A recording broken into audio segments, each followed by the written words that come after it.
Good afternoon.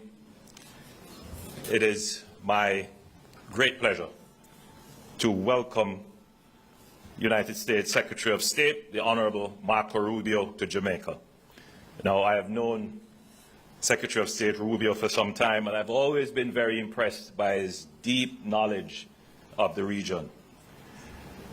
Jamaica is deeply honored that you have chosen to visit us first on your official visit to the English-speaking Caribbean.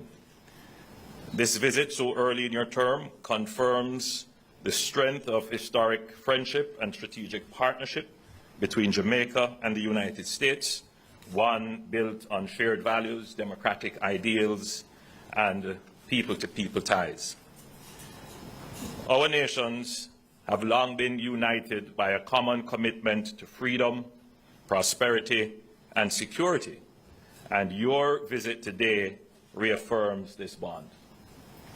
Today, we engaged in productive and constructive discussions focused on strengthening this partnership and expanding opportunities for collaboration.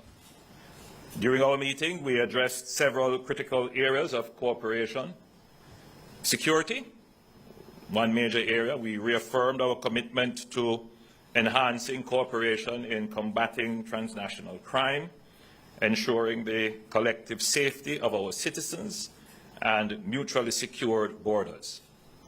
We discussed a global war on gangs, and there is already significant policy alignment with both countries in this regard. The United States has been instrumental in supporting Jamaica's efforts to bolster its marine domain awareness and intelligence surveillance capabilities, which are crucial in our fight against organized criminal networks. We discussed expanded and repurposing development assistance towards our shared goals, including security. This will exponentially expand our cooperation in fighting lottery scammers, transnational organized crimes, trafficking in guns, and building safer communities. We are committed in ensuring our partnership delivers results in driving down criminality and trafficking in this hemisphere. On Haiti, we look forward to continued partnership with the United States as we seek to work with the Haitian leadership and stakeholders to address the ongoing crises in Haiti. The extraordinary humanitarian, civil, and national security challenges in Haiti pose an acute threat to Haitians, to regional stability, and indeed to its close neighbors, including Jamaica. We agreed that we must do everything we can to stabilize the security situation in Haiti so that they are better able to build capacity and address their political and humanitarian challenges. On trade, recognizing the United States as Jamaica's largest trading partner, with bilateral trade surpassing $3 billion in 2023, we explored avenues to further expand trade relations between our two countries. The renewal of the Caribbean Basin Economic Recovery Act was raised as a matter of critical importance to trade for ourselves and for all CARICOM member states. We also explored means to attract increased U.S. investment into Jamaica's emerging sectors. With our stable macroeconomic framework and positive growth trajectory, Jamaica is open for enhanced U.S. investment across multiple sectors, including energy and nearshoring. In terms of logistics, the discussion touched on working with U.S. companies to leverage Jamaica's location as a premier transshipment hub in the Americas, and this will further bolster Jamaica's work as a major logistics hub for global trade.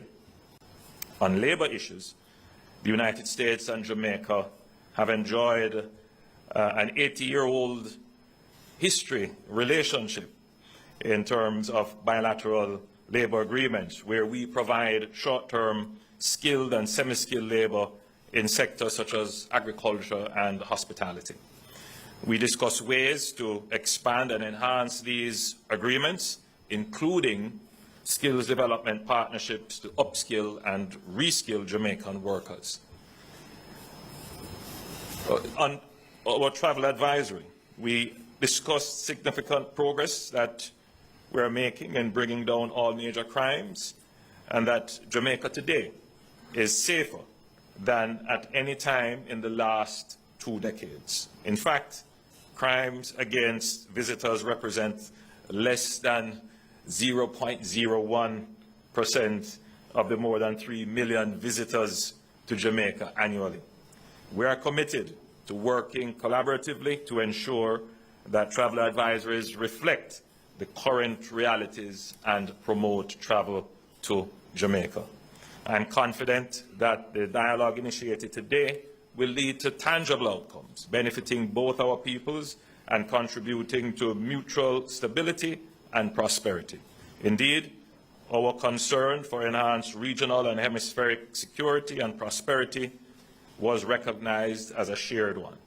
I wish my CARICOM colleagues who are now in Kingston productive meetings as well with the Secretary this afternoon. Jamaica remains committed to fostering a partnership with the United States, one grounded in mutual respect, shared values, and a collective ambition for stronger and a more resilient future. I extend my sincere gratitude to Secretary Rubio and his delegation for their visit and for the productive and forward-looking discussions we have had. We look forward to building upon this foundation, deepening our collaboration, and taking our partnership to new and greater heights for the lasting benefit of both our nations. Ladies and gentlemen, I thank you very much for joining us, and I now give the floor to Secretary Rubio for his press statement. Well, Mr. Prime Minister, first of all, thank you for the very warm welcome. On Tuesday I completed my 9th week on the job, so I told you I'd be here early. I think that's pretty early, and I'm glad to be here so soon. Thank you to the Foreign Minister as well for welcoming me and all the work we do together, and to the people of Jamaica. The ties, I would say, between the United States and Jamaica don't need to be explained. They're incredibly strong. And in particular, my home state of Florida, we were commenting close, 800,000 to 1 million Jamaican expatriates who call the United States home. And I asked, was that just in Florida? Because it's a very vibrant community that's contributed so much to the place that I've called home for so long. And so we have a shared history that's tied together by people. I also would say that some substantial percentage of Americans have traveled here at some point in their lives. And that also binds countries together. Nothing binds countries and cultures more closely together than people. And we certainly have that in common. And we want to continue to make sure that we build on that. We did touch on a couple of topics. The first is trade. The world has been closely followed. The President is in the midst of realigning American global trade policy, primarily to reset global trade in a way that's fair to the U.S. after 20 or 30 years of what we believe is unfairness, not when it comes to Jamaica, but broader. And from that will come real opportunities to create new alignments and new trade arrangements and new trade opportunities. And I believe Jamaica is one of those places that together we both stand to benefit. In particular, we discussed supply chains. And we ask ourselves why, if so many of these products are destined for the North American market, why are so many of the productive capacities located halfway around the world? And there's a lot of different reasons why that's happened. But it makes all the sense in the world to see more productive capacity, more manufacturing, more industry relocated into our hemisphere. We certainly have the labor and the population and the desire to do so in our hemisphere. It's closer to the end markets. And so we want to pursue opportunities to make that possible. And clearly I think Jamaica is one of those places that could benefit. And the Prime Minister has that vision for the country and the creation of not just jobs, but jobs that pay even better than the jobs that maybe some could find now. So it's an opportunity I think would be mutually beneficial. And we're going to actively seek and look for ways to make that possible. I also think there's extraordinary opportunities for investment. And we talked about it, whether it's particularly in energy. The United States is going to be producing a lot of liquefied natural gas, which is a very clean fuel that we have in abundance and that we seek to export. And it's also critical, by the way. You cannot have manufacturing without reliable, and affordable energy. And so it's one of those things that I think potentially we could continue to partner along with other things, whether it's mining opportunities off the seabed. In essence, to utilize all of the resources of the country in a responsible way that protects your environment, that protects your natural beauty, but at the same time is generating income and opportunity of employment for the people. Ultimately, governments have two prime responsibilities: the safety and the prosperity of their people. And your Prime Minister and his government is very focused on those two priorities. We did talk about tourism because obviously it's a significant part of your economy, and we pledged we were going to go back and reevaluate the travel advisories as they currently stand to ensure that they do reflect the reality of the new numbers and what the numbers show, because you've made very impressive progress in your general numbers overall when it comes to the murder rate and so forth. But in particular, those travel advisories are designed to American travelers. And I think we need to analyze that and just ensure that the status we're currently in accurately reflects the status quo and takes into account the progress you've already made this year and made last year, year over year, which I think is one of the highest numbers in terms of reductions that we've seen of any country in the region. We have to talk about security, and I think that the Prime Minister has phrased it in a way that I think is very beneficial, and that is, he used the term global war on gangs. Maybe we'll find some other phraseology in the United States to describe it, but we're talking about the same problem. It's amazing, if you look across the region and really many parts of the world, how many of the threats we face in the world now that once came from a ideological terrorist organization or from a nation state are now coming from non-governmental criminal organizations who in some cases are more powerful than the governments in some of these countries. And we've confronted this issue. It's a challenge in Mexico. It's a challenge on the border between Venezuela and Colombia. It is the challenge in Haiti. And it's been a challenge here. And it's a multifaceted challenge. They are transnational for a number of reasons. One, as an example, is, and we've acknowledged this in our conversations that lead back to my time in the United States Senate, how many of the guns and the weapons that are being used by gangs to commit acts of violence here in Jamaica are purchased in the United States and then shipped here. And we want to commit to doing more to stopping that flow at the same time as we do more to commit to increasing your capacity. That's the other thing I underline. What we're talking about here when we talk about American assistance is America helping Jamaica build its own capacity, its own ability to confront these challenges and solve these problems, because security is a baseline for everything. And to that end, we have some good things to announce today here. We've the Jolt Fusion Center that is starting up again, and that's been even further strengthened. That's going to help address lottery scamming. We can announce this synthetics detection equipment for Jamaica's forensic labs. Another counter-gang recruitment program that we seek to launch as a result of our visit here today, and announce something that I think is really important, and that is software, intelligence software for the law enforcement here in Jamaica to combat gangs, things like night vision goggles as well, technology, and we look to do more. And on that end, let me touch on a topic that we talked about just a little bit. Well, I'll touch on one topic, then I'll get to this final one. You mentioned upskilling and helping. How can we? It's a topic we hadn't touched on directly, extensively before. We talked about it today. We seek to go back and find ways that we can partner to create opportunities for skills training, so that if those companies, and we can attract those companies, if we can attract, whether it's a logistics center or manufacturing, to come to Jamaica, there's a workforce that's been equipped with the skills needed. Now, we face this challenge domestically as well. We need to do that ourselves. But there may be things that we can do in collaboration with one another. And this touches on the issue of aid, very controversial in the United States, but it's one of the reasons why I wanted to come here today, because it in many ways highlights exactly what our vision for aid moving forward is. The United States is not getting out of the aid business. We are going to be providing foreign aid. The difference is we want to provide foreign aid in a way that is strategically aligned with our foreign policy priorities and the priorities of our host countries and our nation states that we're partners with. In essence, how that would work, how it has worked in the past, is USAID or some other entity would come into a country and say, this is what we think you need. And then they go out and hire an NGO that maybe are the ones that convinced them that that's what you need, and they give them a bunch of money, and they come into the country and they do things. Some of these programs are fine. They're nice things. Other times, not so much. Nonetheless, that's how it used to be. How we want it to be in the future is that our embassies are involved with the host government, our hosts, our partners, and we ask them, what are your needs? And we provide assistance geared towards the needs of the nation states that are hosting us and that we're partnering with. At the end, our partner in Jamaica, our partner all over the world, is the government. It's the host governments who have a clear vision for the future. And to the extent that our foreign aid can be helpful, it is in furtherance of what the people of your country have elected you to carry out. Here, there are a lot of things. We've just described some of them. What should our foreign aid be geared towards? It should be geared towards looking for opportunities to increase skills training, looking for opportunities to attract investment and business and trade, and looking obviously for opportunities to expand on your own domestic intelligence capabilities. We are going to have foreign aid that is aligned to our foreign policy, and our foreign policy is going to be aligned to our mutual shared interests with the partners that we have all over the world. And I can tell you, Jamaica is an incredible partner to the United States. It's very cooperative on a number of fronts, and we will continue to work together, and we're going to work closer than we've ever worked before, because we are now going to have U.S. programs for foreign aid that are going to be aligned with the vision that you've elected your leaders to carry out for your country, and that benefits us both.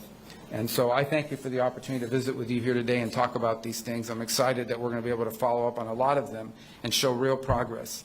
The message that I've wanted to send in my travels, I've had to travel a couple of other places, but I've been to the hemisphere now twice, is very simple, and that is that the United States wants to ensure that when countries are cooperative and work with us and partner with us and constantly seek ways to engage us, that leads to positive results and outcomes.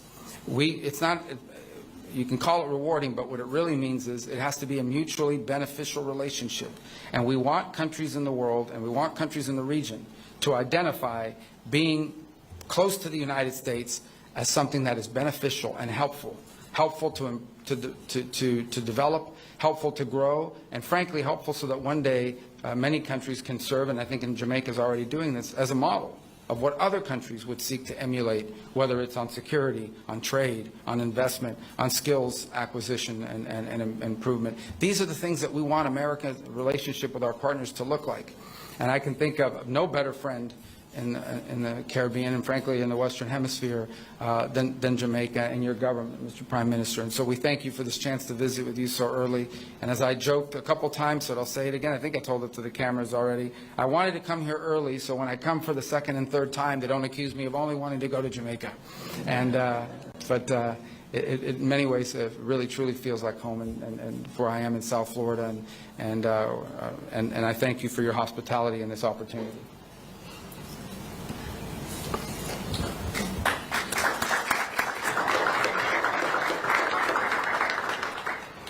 Good afternoon, Prime Minister Holness and Secretary Rubio. Thank you both for your remarks just now. We have several members of the media from Jamaica and the United States in the room with us this afternoon, but we will only be taking 4 questions. And I ask that those who have been selected, that you please stand as you ask your question. And our first question is going to be from John Hudson of the Washington Post. Thank you very much. Mr. Secretary, Republican Congressman Don... He came with me. Don't say I don't take you to nice places. And thank you for the hospitality. Beautiful weather, beautiful country. Much appreciated. I'm sorry. Yeah. Mr. Secretary, Republican Congressman Don Bacon weighed in on the Signal chat breach, saying the White House is, quote, in denial that this was not classified or sensitive data. They should just own up to it and preserve credibility. You think that's true? Also, here in Jamaica, there are USAID employees at our embassy, like so many others around the world, on administrative leave, not carrying out the work of the American people. Do you worry that the DOGE effort won't ultimately end up benefiting U.S. taxpayers? And Prime Minister, violence and instability remains in Haiti. What would you like to see from the United States in terms of being a productive force? And a State Department envoy yesterday called the presence of Cuban doctors in Jamaica and elsewhere human trafficking. Do you agree with that? Thank you. Let me take the first. I've already addressed the aid one, but let me address it again. This is not about getting rid of aid. This is about restructuring how we're going to do aid. And when you restructure, there's some disruption, but it has to happen. By the way, this is not an idea. This is an idea Condoleezza Rice wanted. This is an idea multiple secretaries of state throughout time have tried to achieve. And we intend to achieve it because we think it makes all the sense in the world. So I recognize that there's disruption involved when you make reform and you make change. But it's necessary because our foreign policy and our foreign aid have to be aligned. Foreign aid is an instrument of foreign policy. Okay? It is not global charity. Jamaica's not asking for charity. They're asking for development assistance so they can become stronger at their security needs and other things of this nature. That's what they're asking for. They're not asking for a handout. They're asking for a hand up, help to build their capabilities so that they become a self-reliant partner and, frankly, could end up and already are helping other countries. Jamaica now is contributing to the effort in Haiti, as an example. So these are the kinds of things we want to see in our foreign aid. So, look, our goal was not to disrupt anyone's life. Our goal was to restructure the way we deliver foreign aid so that it is aligned with our foreign policy and with what we're trying to carry out at our respective missions around the world. On the first question, let me just say on the signal thing. This thing was set up for purposes of coordinating how everyone was going to call. You know, when these things happen, I need to call foreign ministers, especially of our close allies. We need to notify members of Congress. Other members of the team have different people they need to notify as well. And that was the purpose of why it was set up. Obviously, someone made a mistake. Someone made a big mistake and added a journalist. Nothing against journalists, but you ain't supposed to be on that thing. So they got on there and this happened. I've been, you know, so I can speak to myself or my presence on it. I think my role on it was just speaking for my role. I contributed to it twice. I identified my point of contact, which is my chief of staff, and then later on, I think 3 hours after the White House's official announcements had been made, I congratulated the members of the team. I've been assured by the Pentagon and everyone involved that none of the information that was on there, though not intended to be divulged, obviously that was a mistake and that shouldn't have happened, and the White House is looking at it, but that none of the information on there at any point threaten the operation or the lives of our servicemen. And in fact, it was a very successful operation, and it's an ongoing operation. But that was the intent behind it. And again, I think the Pentagon's made clear that nothing on there would have endangered the lives or the mission. And the mission's been very successful. Is it classified, the information? Well, the Pentagon says it was not. And not only did it say it was not, they make very clear that it didn't put in danger anyone's life or the mission. There was no intelligence information. And understand, when this story first broke, they were sort of alluding to were there war maps or there was no war plans on there. This was a sort of description of what we could inform our counterparts around the world when the time came to do so. Again, look, I think the White House is looking at this entire thing. How did that journalist get on there? Why was this the appropriate? And I think there'll be reforms and changes made, so this was not going to happen again. It can't. But I wanted everybody to understand why this thing was even set up in the first place, and also understand very clearly the mission was successful, and at no point was it endangered. And that's coming from the highest-ranking officials at the agency that was in charge of the actual operation, which is the Pentagon. In terms of Haiti, the United States has been an incredible partner, in fact, the lead partner, in ensuring that resources and organization is brought to the crisis in Haiti. In terms of what more could be done, I think we're at a phase in Haiti where there has to be a rapid expansion of the Haitian National Police, the HNP, in terms of the manpower and resources, because ultimately the HNP has to take on the gangs. The present holding situation that we have is not necessarily moving the situation forward as we would all like. So there would have to be a significant expansion in resources in support of the HNP to enable them to take on the gangs. In terms of Cuban doctors in Jamaica, let us be clear. The Cuban doctors in Jamaica have been incredibly helpful to us. Jamaica has a deficit in health personnel, primarily because many of our health personnel have migrated to other countries. We are, however, very careful not to exploit the Cuban doctors who are here. We ensure that they are treated within our labor laws and benefit like any other worker. So any characterization of the program by others certainly would not be applicable to Jamaica. We are ensuring that our program complies with all the international laws and standards to which we are a party to. All right, our next question will come from Tana Thomas from Nationwide News Network. Please stand. Okay. Secretary Rubio, my question is, or questions in relation to the matter of the Cuban Medical Corporation program as well. So the medical mission has been a cornerstone of healthcare in Jamaica and the Caribbean for over 50 years, according to our foreign minister. How does the U.S. reconcile its stance on this program with the region's reliance on Cuban medical professionals, and what alternatives does it propose to ensure healthcare stability? Well, yeah, I think the first thing is to separate medical from the labor issues that we are pointing to. Okay, this is not about doctors. Okay, this is not about the provision of medical assistance. We have no problem with medical assistance. We have no problem with doctors. We have a problem, and I'm not speaking about Jamaica. We've discussed this today about, following international labor standards and the like, but I'm just talking about this program in general, how it's operated around the world. And how it's operated around the world is that basically the doctors are not paid. In many other parts of the world, the doctors are not paid. You pay the Cuban government. The Cuban government decides how much of anything to give them. They take away their passports. They basically operate as forced labor in many places. Now, there are places that have better labor standards. Perhaps Jamaica is one of those, and that's fine. But I'm describing generally what the program has been. It has operated in that way in many parts of the world and placed these people in tremendous danger. And so I think we can all agree that the trafficking in labor, be they doctors or farm workers, is not something that we would want to be supportive of, and we find that to be an egregious practice on the part of the Cuban regime. Now, every country operates their program differently.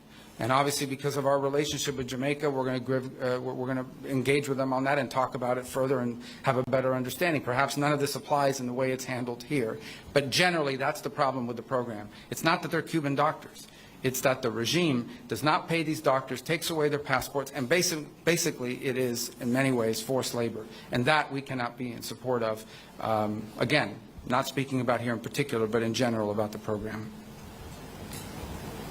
Okay, our next question is going to come from Will Lowry from the National News.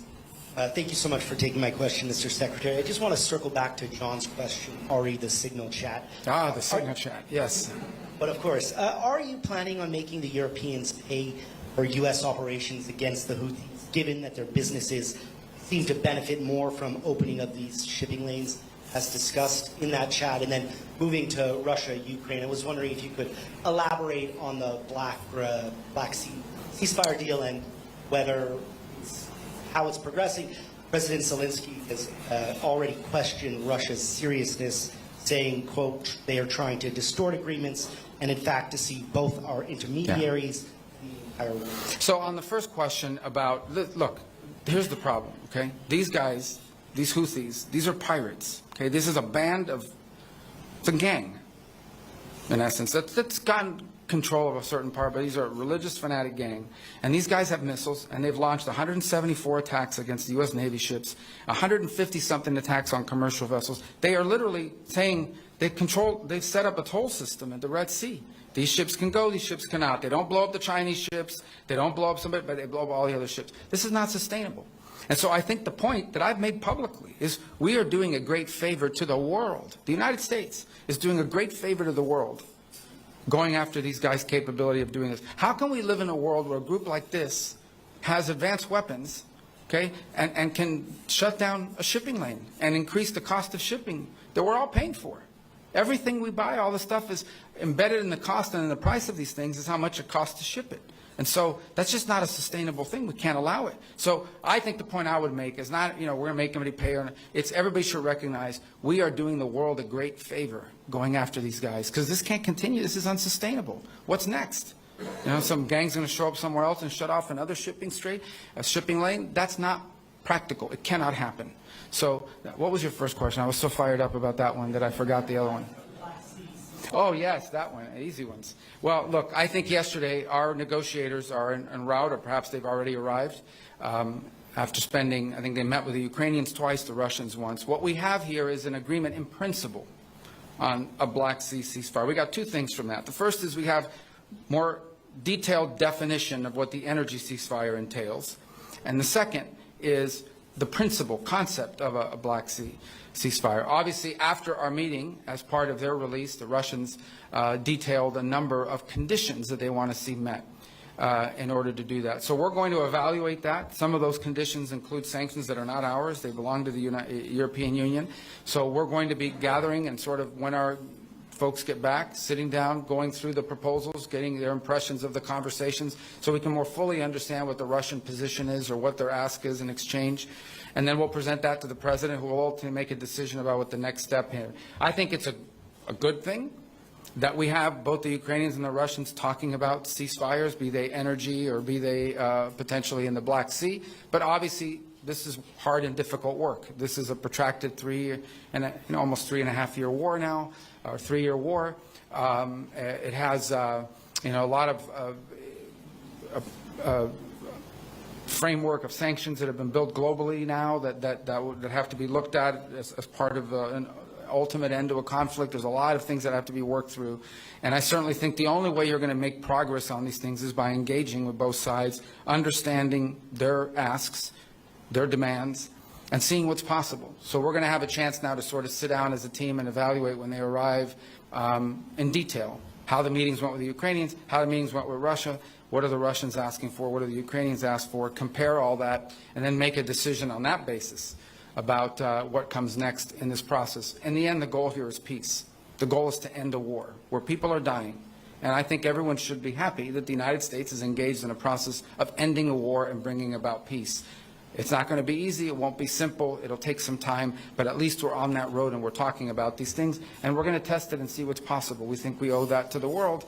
And the president, I continue to say, is the only leader in the world right now, President Trump, who's in a position to even get these two nations to a city to talk about these things, albeit in rooms far apart from one another when these talks were going on. But nonetheless, they're talking. It's the first time in a while that we've seen any conversation about this.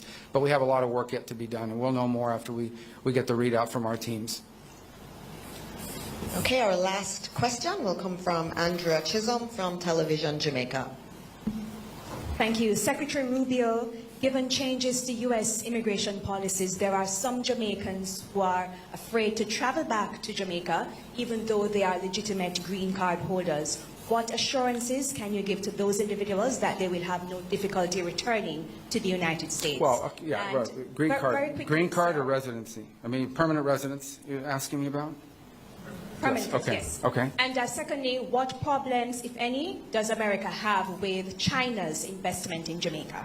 Well, look, I mean, China's a rich and powerful country. Our problem with it is not investment. Okay? Our problem is predatory practices. That's what we're concerned about. What we have seen all over the world is that China comes in and says, here's a bunch of money for a project they never build. They bring their own workers to do the work. They don't hire the locals. They bring their own workers. And oftentimes it comes attached with a huge loan that can never be repaid, and now they hold it over your head forever. That's our concern. Our concern is unfair practices, too, where they come in, they're government-subsidized companies, underbid everybody because they're subsidized, but then they come back and charge you whatever they want because now they've got the contract. So these are the things that we remain very concerned about. Again, not specifically about Jamaica, but in general. And so that's what we'll continue to highlight. On the first point, I would say, let me talk about, if you're a green card holder, you're not illegally in the United States. If you're a green card holder, you are legally in the United States. What the president has said, and I don't know how anybody can disagree with this, every country in the world has immigration laws. And immigration laws, if you don't enforce them, you don't have immigration laws. Over the last few years, we've had, 13, 14, 15 million people enter the United States unlawfully and irregularly. No country in the world can assume that. By the way, that's not unique to us. Right? Even here in Jamaica, you've faced challenges of migration. And it's not that we don't sympathize with people that are leaving difficult circumstances. It's that no society can absorb mass migration from anywhere in the world. You just can't do it. And we're facing that challenge.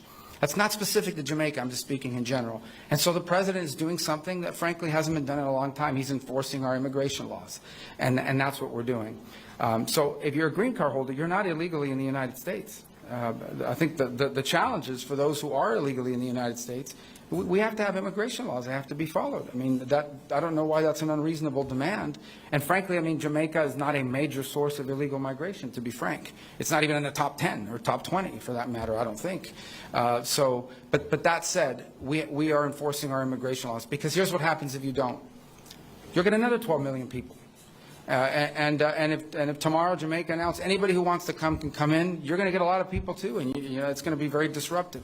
So we need to have immigration laws, and we need to enforce them, and that's what we are. That's what the president is doing. That's what he promised voters he would do, and that's what we're going to continue to do. But if you're a green card holder, you're legally in the United States, unless, and I say this because a lot of these people come, unless you're some student visa holder who's a sympathizer of some terrorist organization and is running around in our streets like a lunatic, burning down buildings and attacking students at universities.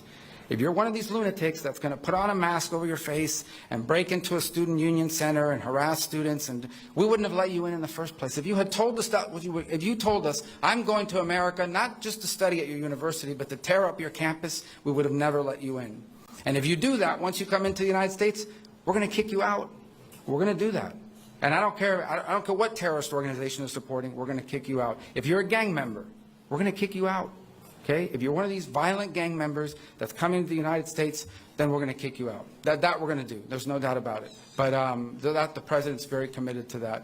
And but if you're a green card holder and you're not any of these things, you're going to be fine. Prime Minister Holness and Secretary Rubio, as we close today's press conference, we want to thank you for your engagement here today. We thank all of the members of the media and all of the other guests who are here, and we wish you safe travels and a happy rest of the day. Thank you.